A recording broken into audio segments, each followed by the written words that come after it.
What is up, everybody? It is Game Fanatic Cook, and today we're actually not really having a video game discussion. I'm going to be talking about the anime Dragon Ball a little bit, and not even about the Dragon Ball games universe, just a thought I had about Dragon Ball.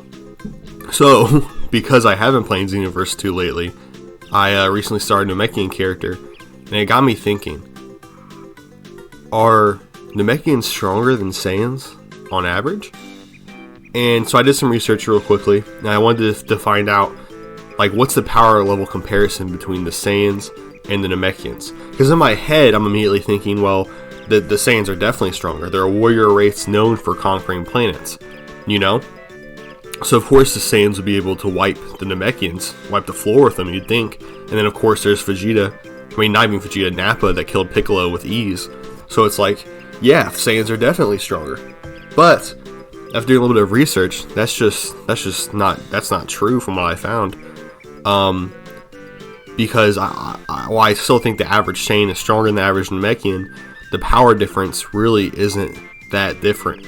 Looking it up, the average power level of a Namekian apparently is around 1,000, which is pretty insane to me, which is considerably weaker than like mid-class to high-class Saiyan warriors, but around the same as someone like Raditz, who was a lower-class warrior. So the average Namekian is around the same as like a low-class Saiyan. So it's like, okay, so Saiyans can still wipe Namekians. But that's just the average Namekian. That's not the warrior-class Namekians, which are significantly stronger. Now, obviously, all of them got wiped out by Frieza's forces, and Frieza himself. But at the same time, it's like, that's because like you had the Doria, you had Zarbon, you had Frieza, and then the Doria and Zarbon are like, I think, 30,000 and 40,000 respectively in their power levels. And they're obviously very skilled fighters and warriors, which adds to it.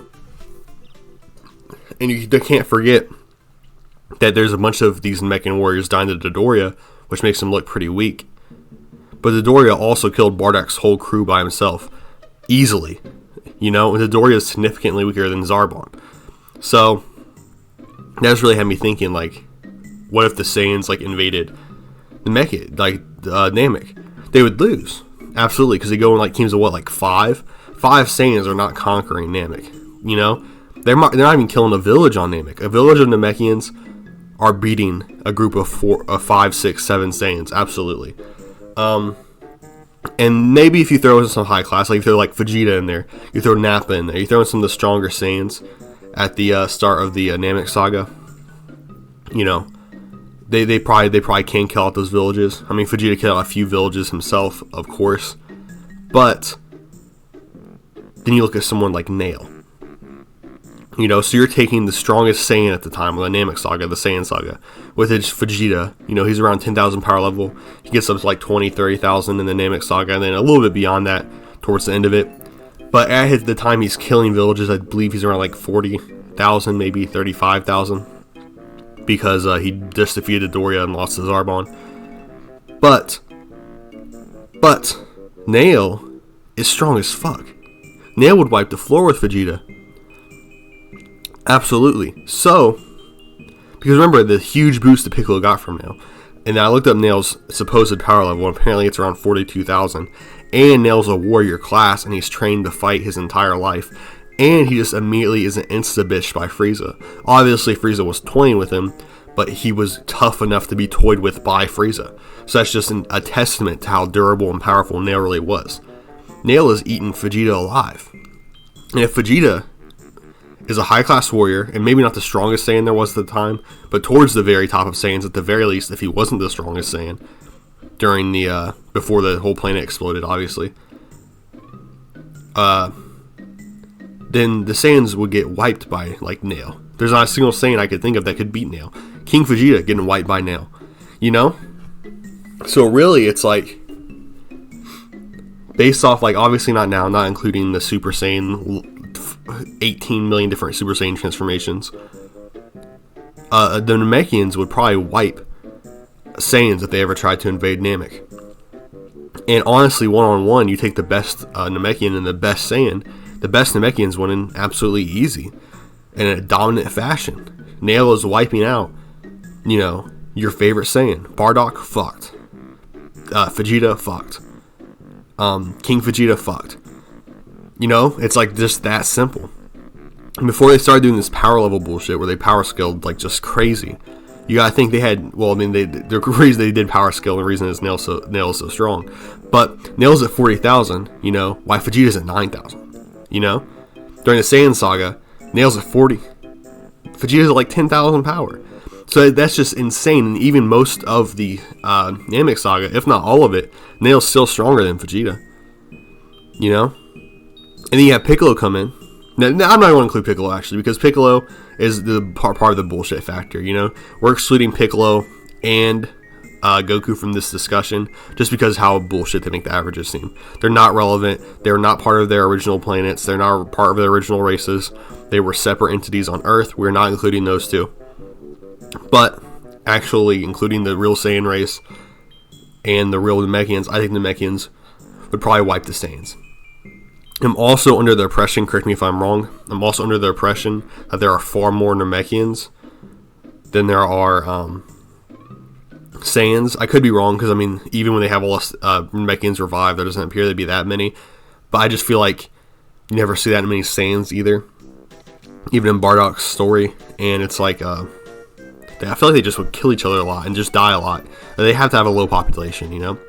So, honestly, if we did a full planet v planet, I'm thinking the Namekians win. I think Namek takes on Planet Vegeta and wins. Not easily, because I'm imagining the average Saiyan will be able to beat the average Namekian just because they're around the same power level. But the average Saiyan is trained to fight their whole lives, so they're going to, you know, knock out tactics and do certain things and make it more powerful. But, you know, with those warrior class Namekians are going to eat most Saiyans alive. Now, something I didn't bring up, which is also an interesting idea that I just thought of, is them going Great Ape mode.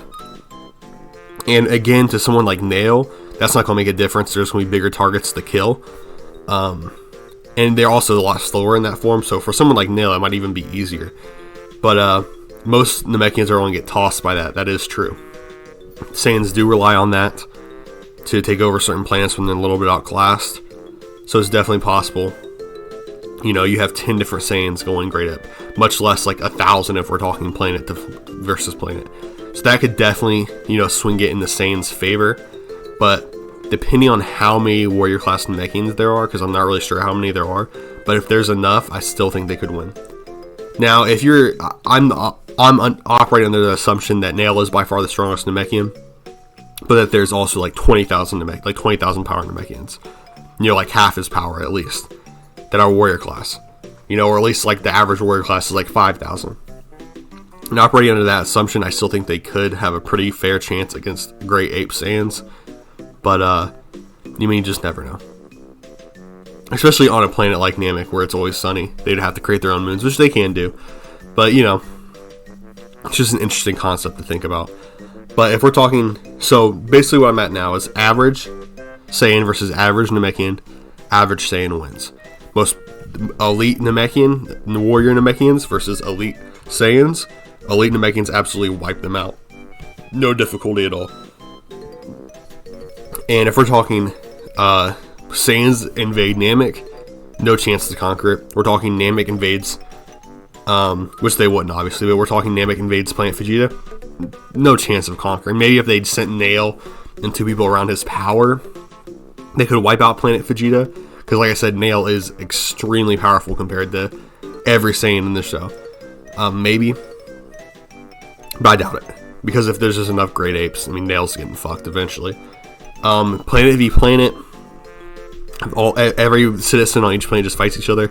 I would think Saiyans would win because of the Great Ape form, but it would be, catastrophic losses for both sides, absolutely.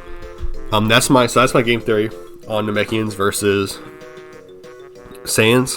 I think it's just an interesting thing to think about, because, Namekians are all peaceful and not warriors for the most part, and then Saiyans are like the most aggressive race out there. But they're really not that strong in the grand scheme of things compared to someone like just the other alien races. And especially when you're looking at the low-class Saiyan warrior is around 1,000 power, but in the average Frieza Force member is around 1,300 power. So like low-class Saiyans are pretty weak unless their only real use is to go Great Ape. Like someone like Raditz is like a joke. Like if we're being honest on the grand scheme of things, Raditz was a joke. And compared to just the average Frieza Force member, he's also a joke. So pretty interesting. But yeah, thank you guys for watching. Let me know what you guys think in the comments below. And if I'm completely off base, let me know. Because I'm not, a super anime nerd. I don't know everything. But that's just my thought process. But thank you and peace out.